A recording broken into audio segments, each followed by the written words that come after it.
বেশ কিছুদিন আগে পার্পেল থেকে মামা আর্থের এই উপটান বডি লোশনটা আমি কিনি।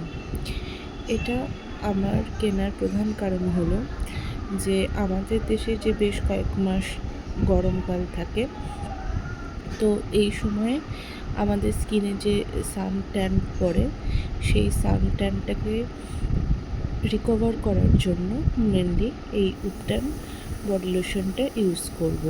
এছাড়া তার সাথে এটা আমাদের স্কিনকে গ্রীষ্মকালের প্রয়োজনীয় ময়শ্চারাইজার প্রোভাইড করবে, এই ভেবেই এটা আমার কেনা।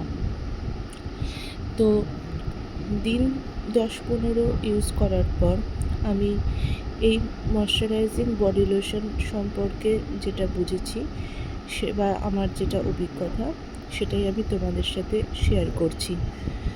প্রথমত দেখো, হাতে নিয়ে দেখাচ্ছি এই টেক্সচারটা কেমন। এই টেক্সচারটা বেশ ক্রিমি একটা টেক্সচার। এইবার এটাকে মোটামুটি ম্যাসেজ করতে বেশ কিছুক্ষণ সময় লাগে এবং বেশ কিছুক্ষণ সময় ধরে এটাকে ম্যাসেজ করার পর তবেই এটা স্কিনে ভালোভাবে অ্যাবজর্ব হয়। খুব ইজিলি এটা অ্যাবজর্ব করে না, আর একটা হোয়াইট কাস্ট মতন একটা লেয়ার থাকে। তো বেশ কিছুক্ষণ ধরে ম্যাসেজ করার পর স্কিনটা ঠিক এরকম থাকে। আমি আমার হাত নিয়ে দেখাচ্ছি। আর এটা বেশ একটা হেভি ক্রিম বলতে পারো বা বডি লোশন বলতে পারো, তবে এটা ময়শ্চারাইজার খুব ভালো প্রোভাইড করে।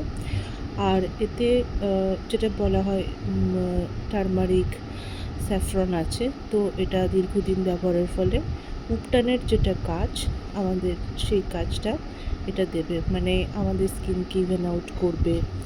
তারপরে তবে স্কিনে যে ট্যান পড়ে, যে সান ড্যামেজ হয়, সেটা থাকবে না, ডাল থাকবে না, অথচ স্কিনটাকে ময়শ্চারাইজও করবে। তবে এটা নন গ্রিসি যতটা বলছে, মোটামুটি এখন অবধি এই ওয়েদারে আমার এটাকে খুব একটা গ্রিসি লাগেনি। জানি না পরবর্তীকালে কী হবে।